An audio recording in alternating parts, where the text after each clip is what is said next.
Good morning and welcome to study IQ. मैं हूं Prashant Mawani. I hope you are doing good. एक positive शुरुआत करते हैं भगवान बुद्ध के कोट के साथ, what we think we become. Scientifically अगर इस कोट को एनालाइज करें तो हमें पता चलता है कि जो चीज़ हम सोचते हैं उसको हम महसूस करने लगते हैं। दिमाग में जो कोई भी विचार जो चल रहा है, चाहे वो पॉजिटिव हो नेगेटिव हो, तो उस सेम थिंग हम महसूस करने लगते हैं। और जब हम किसी भी चीज़ को महसूस करने लगते हैं तो हमारा जो पूरा शरीर है उसके एट्यून होने लगता है। तो आप देखेंगे कि अगर आप अपने फेवरेट फूड के बारे में या फिर कोई अच्छी चीज़ के बारे में जब भी आप सोचते हैं तो आपका पूरा शरीर जो है वो भी आपके विचारों के साथ चलता रहता है। तो this is the thing dear friends कि अगर हम पॉजिटिव सोचते हैं तो फिर हम पॉजिटिव बनते हैं, नेगेटिव सोचते हैं तो negative. It's a very scientific statement. इसी के साथ आज का जो पहला आर्टिकल जो हम एनालाइज करने वाले हैं उसका नाम है पीसेस ऑफ एशियन ड्रीम। ये बहुत ही इंपॉर्टेंट आर्टिकल है। बहुत सारे इंपॉर्टेंट टॉपिक्स के बारे में बात करेंगे, उसके बाद दूसरे आर्टिकल्स के ऊपर भी नजर डालेंगे। आपकी स्क्रीन के ऊपर जो आप तस्वीर देख रहे हैं, इस तस्वीर में दो चीज़ें सबसे इंपॉर्टेंट हैं। एक तो है ये हिंद महासागर, दैट इज इंडियन ओशियन, और ये है पैसिफिक यानी कि प्रशांत महासागर। तो इस पूरे एरिया को इंडो पैसिफिक रीजन कहा जाता है। जितने भी देश जो इंडियन ओशियन के साथ अपनी बॉर्डर शेयर करते हैं, जिसको अंग्रेजी में लिटोरल स्टेट कहते हैं, LITTORAL, लिटोरल। तो ये जो लिटोरल स्टेट्स यानी कि वे सारे देश जो अपनी जो बॉर्डर है वो किसी महासागर या फिर किसी समुंदर के साथ शेयर करते हैं। तो ये रहे इंडियन ओशियन या फिर हिंद महासागर के साथ अपनी बॉर्डर शेयर करने वाले कंट्रीज, और ये हैं पैसिफिक ओशियन के साथ अपनी बॉर्डर शेयर करने वाले कंट्रीज। पिछले कुछ दिनों से हम मैप के बारे में बात कर रहे थे, हमने साउथ चाइना सी के बारे में बात की। तो आज देखिए, आज का जो आर्टिकल है, जितने स्टूडेंट्स ने इसके ऊपर थोड़ी बहुत मेहनत की है तो आज आपको बहुत फ़ायदा होने वाला है। अब इस पूरे साल का अगर हम एनालिसिस करें और ख़ास करके इंडो पैसिफिक रीजन के बारे में बात करें, और यहाँ पर दो बड़े बड़े पावरफुल प्लेयर्स हैं। एक तो है हमारा देश भारत और दूसरा है चाइना। अब चाइना और भारत की जो इंटरेक्शन रही है, या सबसे पहले शुरुआत करते हैं वुहान से, राइट। वुहान में जो एक अनौपचारिक मीटिंग हुई शी जिनपिंग और नरेंद्र मोदी साहब के बीच में, तो तब से हमें देखने को मिल रहा है कि दोनों देश जो हैं वो एक दूसरे के साथ काम करने के लिए तैयार हैं। जो एक तनाव का माहौल था, particularly after this Doklam issue, तो वो अब धीरे धीरे वो पिछली बेंच में चला जा रहा है और नई नई अपॉर्चुनिटीज़ के बारे में दोनों देश एक दूसरे के साथ मिलकर बात कर रहे हैं। फिर हुआ एक शांग्रीला डायलॉग। ये जो शांग्रीला डायलॉग है ये हुआ सिंगापुर में, और बता दूं कि ये जो वुहान है ये हुआ था अप्रैल में, इसी साल अप्रैल में दोनों मिस्टर मोदी और शी जिनपिंग के बीच में मीटिंग हुई। शांग्रीला जो है ये जून में हुआ, और इस मीटिंग में भी भारत ने इंडिकेशन दिया है कि भारत जो है वो इंडो पैसिफिक कंट्रीज़ के साथ मिलकर आगे रिलेशनशिप डेवलप करने के लिए तैयार हैं। इसके बाद हुई एक इम्पॉर्टेंट मीटिंग जिसमें चाइना और भारत दोनों थे। यह है शंघाई कोऑपरेशन ऑर्गेनाइजेशन की मीटिंग। ये भी जून में हुई थी, और इसमें भी हमने ये बताया कि हमने स्ट्रेटेजिक ऑटोनॉमी के बारे में बात कही, और हमने कहा कि चाहे वो इंडिया, ये जो भारत है हमारा देश, चाहे वो आसियान हो या फिर आसियान के जो 10 कंट्रीज़ हैं इनमें से कोई भी देश हो, या फिर पूरा आसियान एज ए ब्लॉक, या फिर रशिया हो, चाइना हो, ऑस्ट्रेलिया है, USA हैं, तो इन सारे देशों के साथ भारत अपने अच्छे रिलेशनशिप मेंटेन करना चाहता है। भारत चाहता है कि इंडो पैसिफिक रीजन जो है वो फले फूले, हर किसी का फ़ायदा हो, इसमें पूरी दुनिया के लिए एक नया इंजन ग्रोथ बने। तो ये सारी चीज़ों के बारे में हमने बात कही है। तो दिस इंडिकेट्स कि ये जो पूरा एक पिछले कई टाइम से अगर हम देखें तो ये कह सकते हैं कि जो ये पूरा साल है या फिर आने वाला जो टाइम है वो इंडिया और चाइना के बीच में जो रिलेशनशिप है उसको रीसेट करने के डायरेक्शन में आगे बढ़ रहा है, which is again a good thing. लेकिन क्या इसका मतलब ये है कि दोनों देशों के बीच में ये जो टग ऑफ पावर है या फिर टग ऑफ वॉर है तो ये बंद हो जाएगा? Not at all. दोनों देश जो हैं वो अपने अपने तरीके से अलग अलग देशों के साथ, अलग अलग रीजन के देशों के साथ अलग अलग तरीके से काम करते हैं। भारत की अगर हम बात करें तो भारत का एक अलग ही तरीका है दूसरे देशों के साथ इंटरैक्ट करने का। हम डिप्लोमेटिक यानी कि कूटनीतिक लेवल पर दूसरे देशों के साथ अपनी जो एंगेजमेंट है या फिर बातचीत है उसको आगे बढ़ाते हैं। हम बायलैटरल यानी कि द्विपक्षीय जो संबंध है उसको ज़्यादा मजबूत करने की कोशिश करते हैं, और इसी के साथ साथ मिलिट्री एंगेजमेंट भी हम कई सारे देशों के साथ इम्प्रूव कर रहे हैं। इसका छोटा सा एक एग्जाम्पल दूं तो ये है वियतनाम, और वियतनाम जो है तो उनके साथ भी हमने, क्योंकि ये साउथ चाइना सी का पूरा इश्यू चल रहा था, तो मुझे पक्का याद है कि जब हमारे प्रणब मुखर्जी साहब हमारे प्रेसिडेंट थे तो उस टाइम पर जब वहाँ पर वो एक विजिट के लिए गए थे, उस टाइम पर उन्होंने क्लियरली कहा था कि वियतनाम जो हैं उनका एक बहुत अच्छा दोस्त है भारत, और उनको हम कुछ मिसाइल्स भी प्रोवाइड कर रहे हैं। लेकिन ये सारे देशों के साथ चाइना का जो इंटरेक्शन है वो थोड़ा सा अलग है। हार्ड इन्वेस्टमेंट, चाइना के पास बहुत सारे पैसे हैं, तो चाइना जो है ये इंफ्रास्ट्रक्चर के बड़े बड़े प्रोजेक्ट्स जो हैं ये सारे देशों में, खास करके आसियान के देश जो हैं उनमें बहुत बड़ा इन्वेस्टमेंट रहता है चाइना का। कंबोडिया का ही अगर आपको एग्जांपल दूं, जहां पर हमारे जो सुषमा स्वराज जी गए हुए हैं, उन्होंने पहली जो विजिट की वो थी वियतनाम की। जब हम बात कर रहे हैं तब ये करंट अफेयर की ही बात है, आई एम श्योर हमने इसके बारे में बात की थी। तो वियतनाम वो पहुँचे, और वियतनाम के बाद कंबोडिया, और कंबोडिया की ही अगर हम बात करें तो फिर चाइना ने सबसे ज़्यादा, अगर कंबोडिया में फॉरेन एड कहीं से आती है तो वो है चाइना के द्वारा प्रोवाइड की जाती है। इसके अलावा वहाँ के डैम्स हैं, ऑयल फील्ड्स हैं, हाईवेज हैं, टेक्सटाइल ऑपरेशंस हैं, माइनिंग्स है, ये सारी चीज़ें जो हैं ये ड्रैगन के द्वारा की जाती है। तो फिर नेचुरली वहाँ का जो पॉलिटिकल माहौल है और वहाँ के लोग जो हैं वो चाइना की तरफ थोड़े बहुत झुके हुए हैं। Same thing applies with Philippines, और ये जो अलग मेथड है, चाइना पैसे से आगे बढ़ रहा है, हम जो हैं वो एक सॉफ्ट पावर को डेवलप करने की कोशिश कर रहे हैं, या फिर सॉफ्ट पावर के माध्यम से रिलेशनशिप डेवलप कर रहे हैं। तो इसके एडवांटेजेस भी हैं, डिसएडवांटेजेस भी हैं, दोनों देशों के लिए ये एप्लीकेबल हैं। चाइना की बात करें तो हमें पता है कि चाइना पाकिस्तान इकोनॉमिक कॉरिडोर जो है उसके बारे में कई सारे आर्टिकल्स लिखे गए थे। हमने भी एक स्पेशल वीडियो लेक्चर आपको डिलीवर किया था कि कैसे ये एक बहुत बड़ा कॉलोनाइजेशन हो रहा है। कुछ टाइम पहले भी हमने बात की थी कि वहाँ पर कुछ 5 लाख लोग रह सके, चाइनीज़ लोग रह सके, ऐसा सिटी भी ग्वादर पोर्ट के ऊपर बनाया जा रहा है। तो धीरे धीरे जो ब्रिटिश ने इंडिया के साथ किया था, भारत के साथ किया था, समथिंग सिमिलर ये चाइना पाकिस्तान के साथ क्या यही कर रहा है, ये एक बड़ा प्रश्न है। और कंबोडिया की बात करें, ये देखिए ये रहा आपका साउथ चाइना सी। देखिए आसियान एक बहुत ही आप कह सकते हैं सक्सेसफुल ग्रुप का एग्जाम्पल है। 10 कंट्रीज हैं इसमें, वो भी आपको पता है, आपको इनके कैपिटल के बारे में भी पता है क्योंकि मैप बेस्ड क्वेश्चन भी आपको पूछे गए थे। अब ये एक सक्सेसफुल ग्रुप है, और आप सोचिए सक्सेसफुल ग्रुप का एक मेंबर जो है कंबोडिया, उन्होंने 2016 में ये स्टेटमेंट दिया था कि अगर ये जो जॉइंट कम्युनिके हैं, यानी कि जब भी मीटिंग होती है उसके बाद एक जॉइंट डिक्लेरेशन आता है, पूरी दुनिया को बताया जाता है कि आसियान एज ए ग्रुप किस डायरेक्शन में आगे बढ़ना चाहता है, तो उस टाइम पर कंबोडिया ने ये बताया था कि अगर आपने चाइना के खिलाफ कुछ भी गलत सलत बोला, चाइना के खिलाफ ये साउथ चाइना सी कोई रीजन को लेकर कोई नेगेटिव स्टेटमेंट्स दिए, तो फिर हम इसका पार्ट नहीं बनने वाले हैं, हम जॉइंट कम्युनिके जो हैं वो डिक्लेयर नहीं करेंगे या फिर उसमें हम नहीं रहेंगे। और फिर आसियान के दूसरे देश जो हैं उन्होंने इस चीज़ को फिर ड्रॉप डाउन कर दिया। इसके साथ आप समझ सकते हैं कि फिलीपाइंस एक ऐसा देश है जो इंटरनेशनल, जो मीन्स ये साउथ चाइना सी है, तो इसके कंटेक्स्ट में इंटरनेशनल जो कोर्ट है तो उसमें चाइना को ले गया था फिलीपाइंस, और फिलीपाइंस भी जो हैं अब चाइना के बहुत नज़दीक हैं। पूरे आसियान ब्लॉक, ऐसे 10 कंट्री का जो ये ब्लॉक है, तो इस ब्लॉक ने भी एग्री कर लिया है कि ये जो कोड ऑफ कंडक्ट है ये चाइना के साथ आगे डेवलप किए जा सकते हैं, और इंटरनेशनल रूलिंग है उसके खिलाफ जाने के लिए भी आसियान का जो ग्रुप है वो तैयार है। इसके पीछे मेन रीज़न ऐसे ही है कि चाइना जो है वो मैसिव इंफ्रास्ट्रक्चर, बड़े बड़े इंफ्रास्ट्रक्चर के प्रोजेक्ट्स, बहुत सारा पैसा इन सारे देशों में इंजेक्ट करता है। फिलीपाइंस की बात करें तो 2016 में ये हुआ कि यूएस ने इस फिलीपाइंस को जो राइफल्स हैं ये प्रोवाइड करने के लिए मना कर दिया। और बता दूं आपको, अगर आप हिस्ट्री देखेंगे तो आप पाएंगे कि यूएसए और फिलीपाइंस के रिलेशनशिप बहुत एक लंबे टाइम से अच्छे रहे हैं।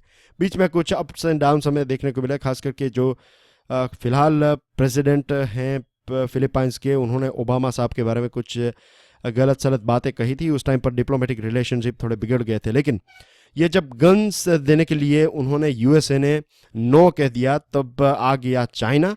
चाइना ने कुछ 3.3 मिलियन यूएस डॉलर की गन्स प्रोवाइड की फिलीपाइंस पुलिस को, और 7.35 मिलियन डॉलर की गन्स प्रोवाइड की ताकि वो जो एक्सट्रीमिस्ट हैं ये मरावी सिटी में उनके साथ लड़ सकें। तो ये एक तरीका है। हमारा जो तरीका है वो थोड़ा अलग है। जैसे कि आपको पता है कि अगर हम आसियान के देशों के बारे में बात करें तो हम उन ये सारे देश जो हैं उनके साथ हमारे कुछ कल्चरल रिलेशनशिप हैं। बुद्धिज़्म एक ऐसी चीज़ है जो दोनों देशों के बीच में कॉमन है। वहाँ से बहुत सारे लोग जो हैं वो भारत की ओर आते हैं हर साल, बुद्धिस्ट सर्किट में आते हैं वहाँ पर, वो एक रिलीजियस टूरिज़्म के लिए। जैसे कि जो हमारे देश के जो मुस्लिम हैं वो सऊदी अरेबिया हर साल बहुत सारे मुस्लिम्स जो हैं, समवेयर अराउंड 1,70,000 मुस्लिम्स हर साल सऊदी अरेबिया जाते हैं हज के लिए। In the same way ASEAN के देश के जो लोग हैं तो भारत आते हैं टू विजिट बोधि गया और दूसरी जगहों पर देखने के लिए। अब ये जो रिलेशनशिप हैं ये रिलेशनशिप तो डेवलप हो रहे हैं, लेकिन अगर सिर्फ हम सॉफ्ट पावर की ओर ही आगे बढ़े तो चीज़ें जो हैं वो हमारे हाथ से छूट सकती हैं। क्योंकि देखिए, वियतनाम के बारे में अगर हम बात करें, जब हमारे प्रेसिडेंट प्रणब मुखर्जी साहब थे, तब जब वो वियतनाम की विज़िट में थे, उस टाइम पर वियतनाम ने बहुत सारे स्ट्रॉन्ग स्टेटमेंट्स दिए थे कि साउथ चाइना सी इंडिपेंडेंट है, इसके साथ कुछ गलत नहीं किया जा सकता एक्सेट्रा। लेकिन अगर आप इन्वेस्टमेंट की बात करें तो फिर इंडिया का कुछ उस टाइम पर 7 बिलियन या ऐसा कुछ इन्वेस्टमेंट था, चाइना का उस टाइम पर 35 बिलियन इन्वेस्टमेंट था। उनके बायलैटरल रिलेशनशिप अगर हम देखें, बायलैटरल ट्रेड देखें तो हमसे बहुत ज़्यादा है। आसियान के ही देशों की बात करें तो फॉरेन डायरेक्ट इन्वेस्टमेंट जो है चाइना से आता है वो 9 टाइम्स ज़्यादा है जितना इंडिया से वहाँ पर जाता है। ट्रेड के बारे में बात करें तो ट्रेड भी बहुत ज़्यादा है। तो कोई भी देश जो है अपने इतने ज़्यादा बड़े ट्रेड और इन्वेस्टमेंट रिलेशनशिप को दाव पे नहीं लगाएगा। भारत के थोड़े फेलियर्स भी रहे हैं। अगर हम साउथ एशिया की बात करें तो नेपाल और श्रीलंका के बारे में आपको पता है, हाल ही में नेपाल की जो सरकार है वो दोनों देशों के बीच में बैलेंस रख कर चलना चाहती है। श्रीलंका भी एक टाइम ऐसा था जब वो हमारे तरफ झुका हुआ था, लेकिन आज चाइना का हमबंद होता। आप देख लीजिए, BRI में भी इंडियन ओशियन रीजन में चाइना बहुत ज़्यादा इन्वेस्टमेंट कर रहा है।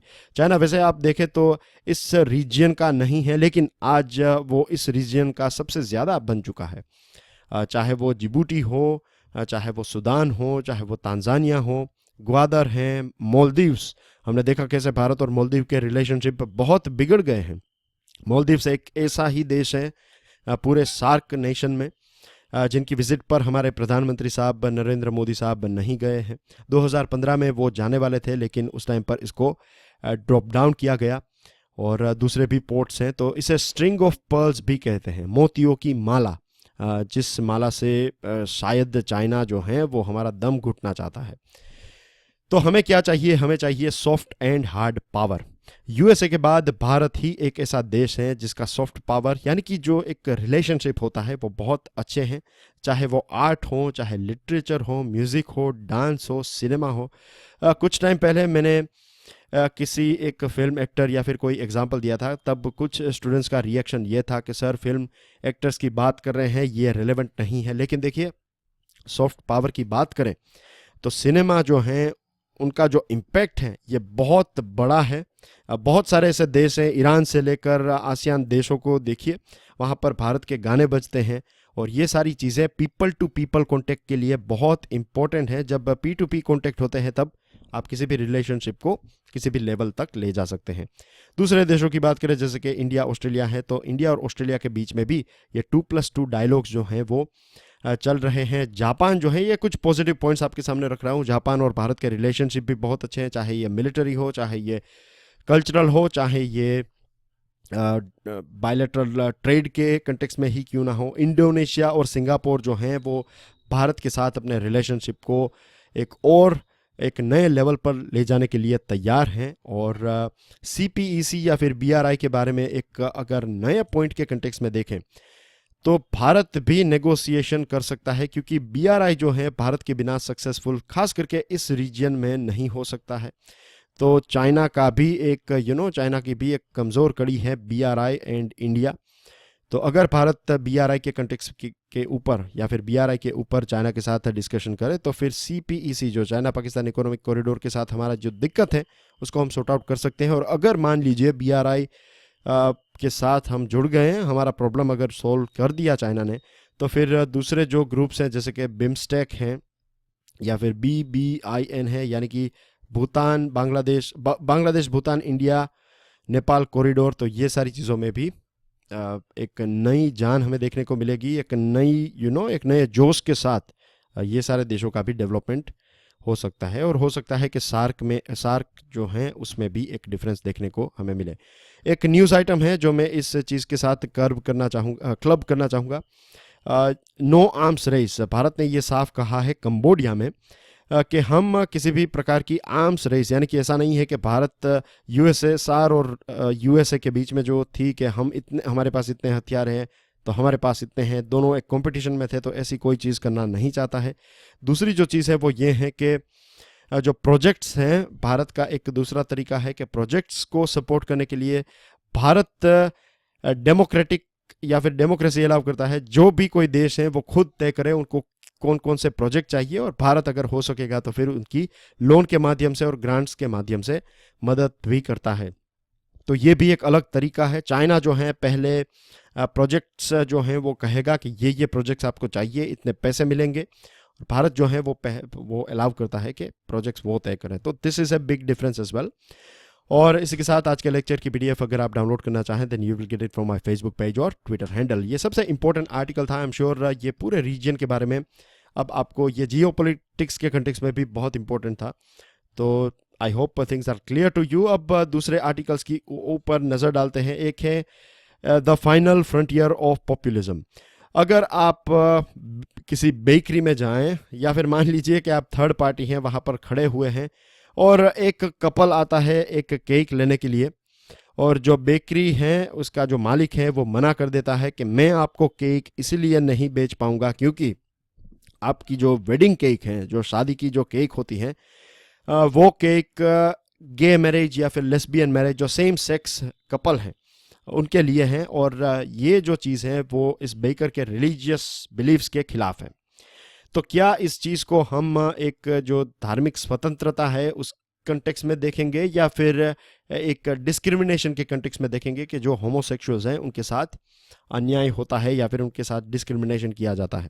Now it depends. और समथिंग सिमिलर ऐसा ही एक केस चल रहा था, ऐसा इन द सेंस एक आप कहते हैं डिलेमा कि इस तरफ बैठें या उस तरफ जाएं, समझ में नहीं आता। बहुत ही चीज़ें जो हैं वो catch-22 हो जाती है। अगर आप इस तरफ गए तो फिर दूसरे को बुरा लगेगा, यहाँ पर गए तो फिर पहला जो व्यक्ति है उनको बुरा लगेगा या फिर समुदाय है उनको बुरा लगेगा। तो सबरीमाला केस में भी हमने कल भी बात कर रहे थे हम कि डिस्क्रिमिनेशन है या फिर रिलीजियस बिलीफ जो है, तो उसके बीच में एक टकरार चल रहा था और शायद आगे भी इसके बारे में कुछ हमें देखने को मिले।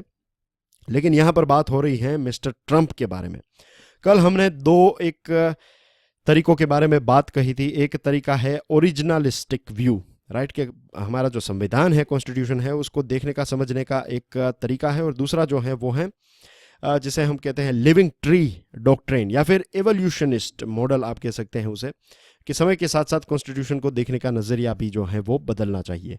अब मिस्टर ट्रंप जो हैं वो वहाँ के USA के जजेस जो हैं उनको अपॉइंट कर रहे हैं, और पिछले कुछ ओबामा के टाइम के जजेस के ऊपर बात करें तो जो नंबर ऑफ जजेस जो मिस्टर ट्रंप ने अपॉइंट किए हैं, तो उससे ये देखने को मिल रहा है कि वो चाहते हैं कि वे जब प्रेसिडेंट ना रहें उसके बाद भी उनकी जो छवि है या फिर उनकी जो एक छाप है वो हमें USA में देखने को मिले। और जिस प्रकार से वो जिस टाइप के जजेस को अपॉइंट कर रहे हैं एज पर मीडिया रिपोर्ट्स, वो ओरिजिनलिस्टिक व्यू वाले हैं, यानी कि जो पहले लिखा गया था, क्योंकि जो पूरा कॉन्स्टिट्यूशन है USA का वो प्रिडोमिनेंटली वाइट लोगों ने लिखा था।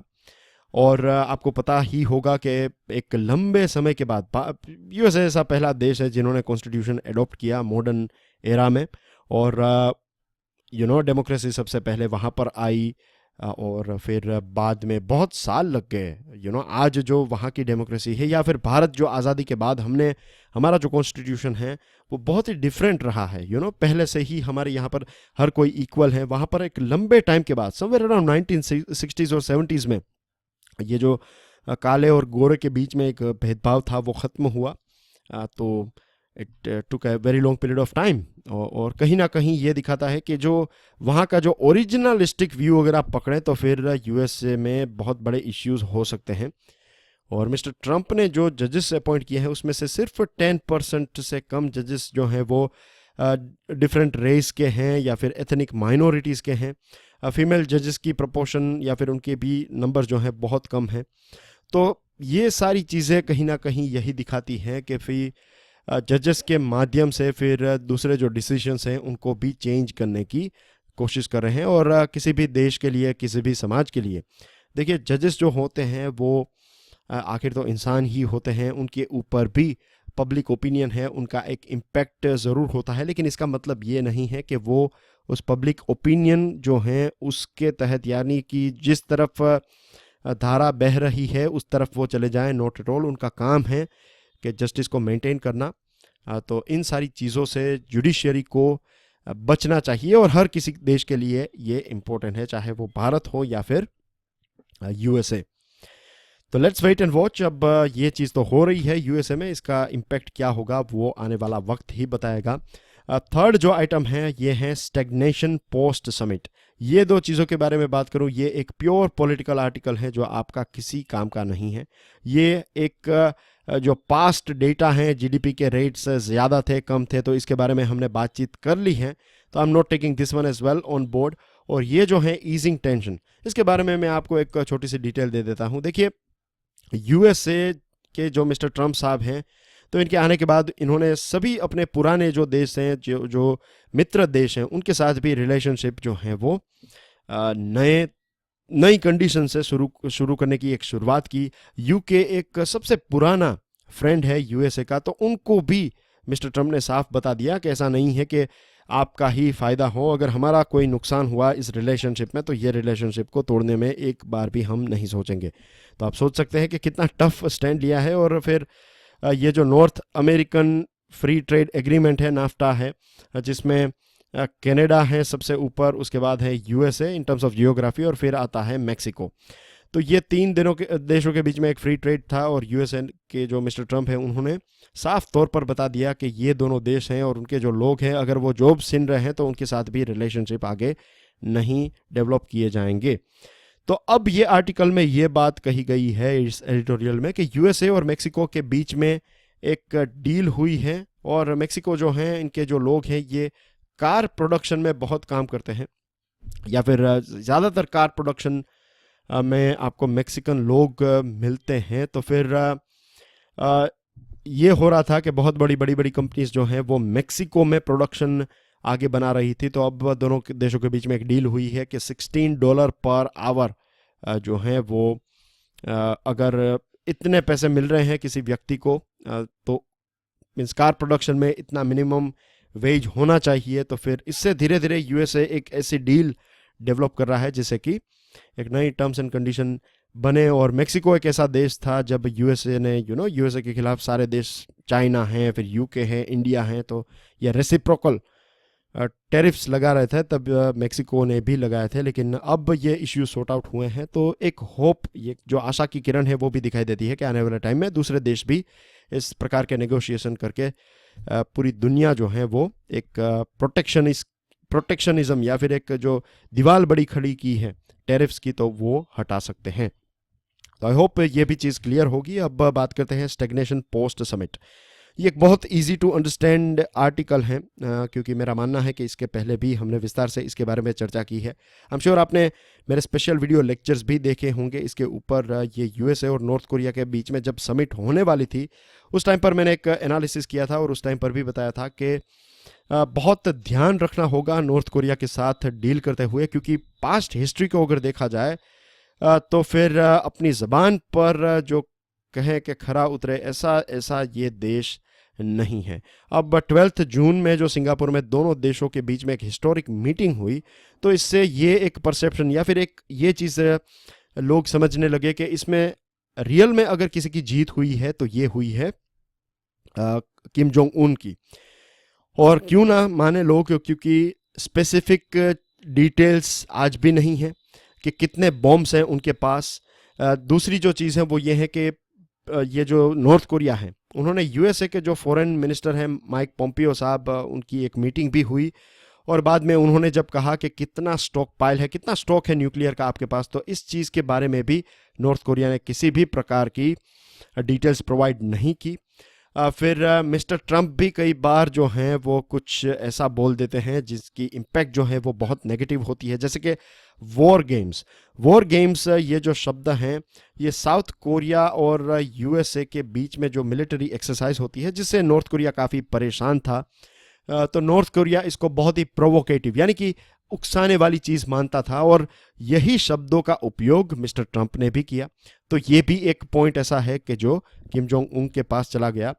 और जहाँ तक बात करें किम जोंग उन के प्रोग्राम्स की, तो हाल ही में एक यूनाइटेड नेशन की कमेटी ने, ये भी एक न्यूज़ था जिसके बारे में हमने बात की थी, तो आपको याद दिलाना चाहूँगा कि यूनाइटेड नेशन की एक कमेटी ने ये बताया है कि ये जो नॉर्थ कोरिया है ये लोगों को धोखा दे रहा है, किसी भी प्रकार की ये जो न्यूक्लियर एक्टिविटीज़ हैं उन्होंने बंद नहीं की है। तो that's everything dear friends in articles. अब देखते हैं लेटेस्ट न्यूज़ की और नज़र डालते हैं। सबसे पहले तो देखिए स्पोर्ट्स जो हैं उसको इम्पोर्टेंट न्यूज़ इतना नहीं माना जाता, लेकिन अगर हम ऐसी चीज़ देखें कि भाई देखिए हाल ही में स्पोर्ट्स यूनिवर्सिटी का एक बिल पास किया है, तो हो सकता है कि आने वाले टाइम में स्पोर्ट्स के ऊपर भी आपको एक प्रश्न पूछा जाए। जैसे कि सिनेमा जो एक सॉफ्ट पावर के तौर पर बहुत इंपॉर्टेंट प्लेयर हैं, तो इसी कंटेक्स्ट में ओलंपिक्स या फिर दूसरे जो इंटरनेशनल स्पोर्ट्स हैं, तो ये दोनों देशों के बीच में रिलेशनशिप डेवलप कर सकते हैं। जैसे कि साउथ अफ्रीका और इंडिया देखिए क्रिकेट रिलेशनशिप है, कैरेबियन देशों के साथ वेस्ट इंडीज़ और इंडिया के साथ क्रिकेट रिलेशनशिप है। कुछ टाइम पहले हम भारत और पाकिस्तान के बारे में बात कर रहे थे, तो स्पोर्ट्स के माध्यम से उसको भी इम्प्रूव किया जा सकता है। तो इस कंटेक्स्ट में स्पोर्ट्स इंपॉर्टेंट है। और यहाँ पर आप जो नंबर 1 देख रहे हैं इनका नाम है मनजीत सिंह, ये भारत के हैं और 800 मीटर की जो मेंस की फाइनल थी उसमें उन्होंने गोल्ड मेडल प्राप्त किया है। तो that's a big thing for India, hats off to this gentleman. और दूसरी जो खबर है ये हैं कुछ 5 ऐसे व्यक्ति हैं जिनके कनेक्शन एलिजिडली, ऐसा माना जाता है कि उनके माओइस्ट के साथ कनेक्शन है। तो उनकी अरेस्ट के बाद हमें देखने को मिला है कि भाई प्रोटेस्ट और आउटरेज हमें देखने को मिला है। और ऐसा कहा गया था, ऐसा प्रश्न पूछा गया मीडिया ने प्रश्न पूछा है कि क्या राजीव गांधी जो हमारे प्राइम मिनिस्टर थे उनकी जिस प्रकार से हत्या की गई है, क्या ऐसा ही कोई प्लॉट नरेंद्र मोदी साहब के लिए तैयार किया जा रहा है। तो फिर ये प्रश्न के ऊपर पुलिस ने कोई जवाब नहीं दिया। उन्होंने ये बताया कि आने वाले टाइम में कोर्ट में चीज़ों को देखा जाएगा, लेकिन it's a very bad thing. और यहाँ पर आप देखिए कि रायोट्स जो हैं, अब धीरे धीरे हर किसी टॉपिक के ऊपर रायोट्स हमें देखने को मिलते हैं, ये भी एक दुखद बात है। सुप्रीम कोर्ट ने प्रश्न पूछा है, क्योंकि सुप्रीम कोर्ट ही ये पूरी जो एनआरसी का जो इश्यू है तो सुप्रीम कोर्ट ही इसको मॉनिटर कर रहा है। तो एक स्टैंडर्ड ऑपरेटिंग प्रोसीजर के बारे में सुप्रीम कोर्ट ने कहा था, ऑर्डर दिया था कि सेंटर स्टैंडर्ड ऑपरेटिंग प्रोसीजर जो है वो सबमिट करे। तो इसके ऊपर प्रश्न पूछा है कि सेकंड चांस जो है वो किस प्रकार से दिया जाएगा, क्लेम्स एंड ऑब्जेक्टिव्स कैसे स्टेट किए जाएंगे एक्सेट्रा। सुप्रीम कोर्ट ने उत्तर प्रदेश जो यूपी है उसको वार्निंग दी है कि ताजमहल के ऊपर आपको दूसरा चांस बिल्कुल नहीं मिलेगा। तो अगर आप उनको संभाल नहीं पाते तो फिर इसकी जो अथॉरिटी है वो आपके पास से छीन ली जा सकती है। सुप्रीम कोर्ट ने ये जो चाइल्ड शेल्टर है, बच्चों के जो अनाथ आश्रम है और दूसरे जो शेल्टर होम्स हैं, उसकी जो रिपोर्ट उनको मिली है, तो ये सच में पूरे देश के लिए बहुत ही दुखद रिपोर्ट है।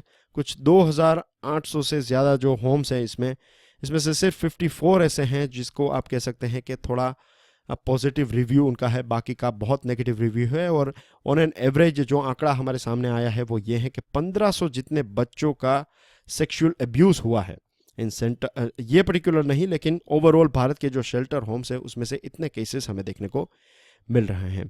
इंडिया के मोस्ट पोल्यूटेड सिटीज़ में किसी भी प्रकार की एक्शन नहीं ली जा रही है। 102 सिटीज़ हैं और उसमें से जो 73 सिटी हैं, ये पोल्यूटेड सिटीज़ की बात है, तो इसमें से 73 सिटीज़ जो हैं उन्होंने ही अपने प्लान को सबमिट किया है। बाकी जो सिटीज़ हैं वो कुछ नहीं कर रहे हैं, लगभग 40-45% ने कुछ नहीं किया है। लॉ मिनिस्टर साहब ने CJI जो हैं उनको एक पत्र लिखा है कि आपके बाद का जो CJI होगा या फिर होंगे तो उनके ऊपर कुछ रोशनी डालिए। अक्टूबर 2 को जस्टिस मिश्रा जो हैं चीफ जस्टिस ऑफ इंडिया वो रिटायर होने वाले हैं। देखिए, मालदीव्स के बारे में हम बात कर रहे थे और मालदीव्स का एक स्टेटमेंट है कि जो चॉपर्स हैं यानी कि हेलीकॉप्टर्स हैं वो वापस ले जाइए। भारत के हेलीकॉप्टर्स थे वहाँ पर। रशिया दुनिया की सबसे बड़ी मिलिट्री एक्सरसाइज करने वाला है। इसका नाम है वोस्टॉक 2018 एक्सरसाइजेस और यहाँ पर एक इन्फोग्राफिक है, यहाँ पर आप देख सकते हैं बहुत सारी चीज़ें इसमें डिटेल दी गई है, तो अच्छी तरीके से इसको देख लीजिएगा।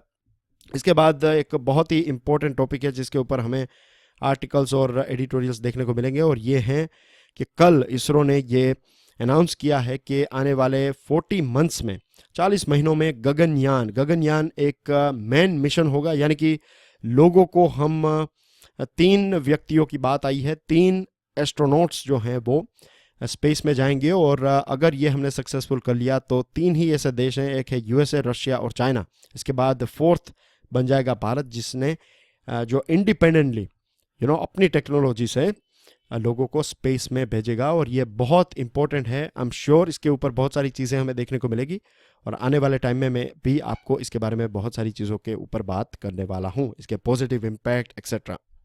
और दूसरा जो है वो चंद्रयान 2 जो है वो जनवरी 2019 में हम लॉन्च करने वाले हैं। 5G को लॉन्च करने के लिए तैयार हैं ट्राई, ऐसी एक खबर सामने आ रही है और गवर्नमेंट जो हैं उन्होंने RBI को रिक्वेस्ट की है कि और थोड़े दिन दिए जाएं ये पावर कंपनीज को। जितनी भी जो पावर कंपनी है डिस्कॉम्स, उनकी थोड़ी फाइनेंशियल कंडीशन ख़राब है तो उनको थोड़ा और टाइम दीजिए ताकि वो अपने पैरों पर खड़े रह सकें। अब कुछ प्रश्न जो कल आपको प्रश्न पूछा था वोकेबलरी का, हॉकिश का मतलब है बाज की तरह या फिर तेज तर्रार, फिर एफ्लिक्टेड का मतलब होता है कि एक ऐसी चीज़ जो हमें दुख दे या फिर पेन दे, सताया हुआ। फिर कन्फरिंग का मतलब होता है किसी चीज़ को प्रदान करना, किसी चीज़ को देना, तो उसे कहते हैं कन्फरिंग। स्टिग्मा का मतलब है एक प्रकार का कलंक, लांछन एक्सेट्रा।